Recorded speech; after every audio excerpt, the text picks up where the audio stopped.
আমরা আমাদের পরিচয় গোপন রেখেছিলাম কেন?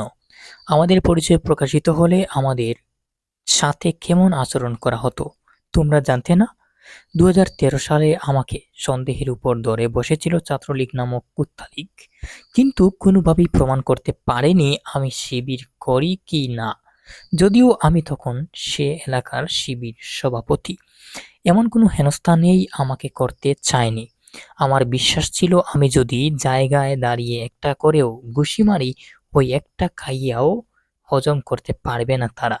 তাছাড়া শিবির করলেও আশেপাশে আমার অনেক বন্ধু-বান্ধব ছিল যাদের কল দিলেও আমি ঘটনা আমার অনুকূলে আনতে পারতাম। কিন্তু পরবর্তী সময়ে ময়দান হাতছাড়া হয়ে যাবে শুধু এজন্য চুপ করে দাঁড়িয়েছিলাম আর কথার জবাব দিচ্ছিলাম। এরপর থেকে আমার সাথে আমি আত্মরক্ষার জন্য কয়েকটি জিনিস রাখতাম এর মাঝে। বাকি সব জিনিসের নাম বলতে পারবো না, তবে একটা জিনিসের নাম সিগারেটের প্যাকেট। যদিও এই সিগারেটের প্যাকেট সবসময় থাকতো না, বিশেষ বিশেষ সময় থাকতো। প্যাকেটে একটা বা দুইটার বেশি সিগারেট থাকতো না।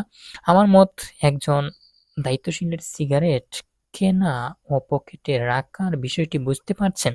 আলহামদুলিল্লাহ কোনোদিন সিগারেটের সেই প্যাকেট খুলে সিগারেট হাতেও নিতে হয়নি, কিন্তু কৌশল করতে হয়েছিল।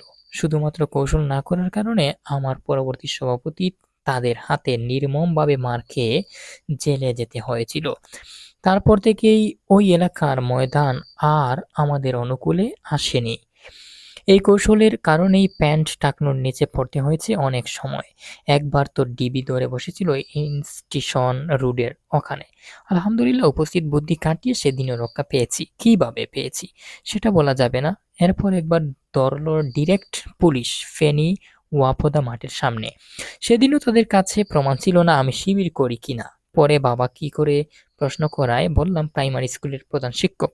তখন সে পুলিশ সদস্য বলে আমার বাবাও প্রাইমারি স্কুলের শিক্ষক, কিন্তু তাতে কি? বাকি ৩-৪ জন আমাকে ছাড়বে না।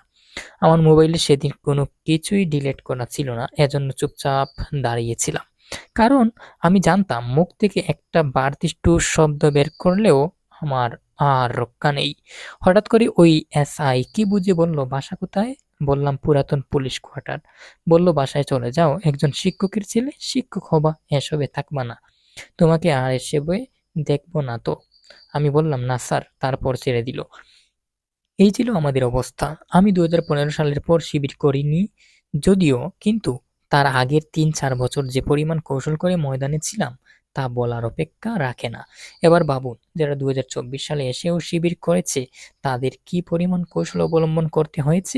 এটির জন্য নিন্দা না করে প্রশংসা করুন। আমরা শত জুলুম নির্যাতনেও ময়দান ছেড়ে যাইনি, যে কোনো উপায় অবলম্বন করে ময়দানে ছিলাম। বিগত স্বৈরাচারী সরকারের এমন কোনো অন্যায় আছে যেটির বিরুদ্ধে আমরা প্রতিবাদ করিনি? আমরা ক্ষেত্র বিশেষ আত্মগোপনে ছিলাম, এটা সত্য, কিন্তু আমরা কখনো ময়দান ছেড়ে যাইনি। ছাত্রদল ময়দানে ছিল, কিন্তু ছাত্রদের মাঝে ছিল না। তাদের নতুন রিক্রুটমেন্ট ছিল না। যাদের বাবা মা পরিবারের বিএনপির সাথে যুক্ত ছিল তারা বিশ্ববিদ্যালয়ে গিয়ে ছাত্রদল করেছে, তাও এ সংখ্যাও খুব বেশি নয়। এজন্যই ছাত্রদলের মতো এত বড় ছাত্রদের সংগঠন এমন এমন নেতারা নেতৃত্ব দিয়েছেন যাদের ছেলে মেয়েরাও হয়তো হাই স্কুলে পড়তো বা এখনো বা এর ব্যতিক্রম নয়। এখনো ছাত্রদলের কেন্দ্র থেকে শুরু করে একদম ইউনিয়ন কমিটি পর্যন্ত দেখুন, বড় নেতাদের মাঝে কোনো ছাত্র নেই। সবার ছাত্রত্ব শেষ হয়ে গেছে আরো অনেক বছর আগেই। আর শিবিরের দায়িত্বশীলদের দেখুন, মনে হবে এরা এখনো অনার্স শেষ করেনি বুঝি। আমরা কৌশল করেছি সফলতা পাওয়ার জন্য। আলহামদুলিল্লাহ আমরা সফল হয়েই প্রকাশ্যে এসেছি জাতির প্রয়োজনে, জমিনে আল্লাহর দিন বাস্তবায়নের জন্য। আমরা আর হাজারবার কৌশল করব প্রয়োজনে, তবুও এ দেশকে কোনোদিন রাম বাম নাস্তিক বাদীদের হাতে ছেড়ে দেব না, ইনশাআল্লাহ।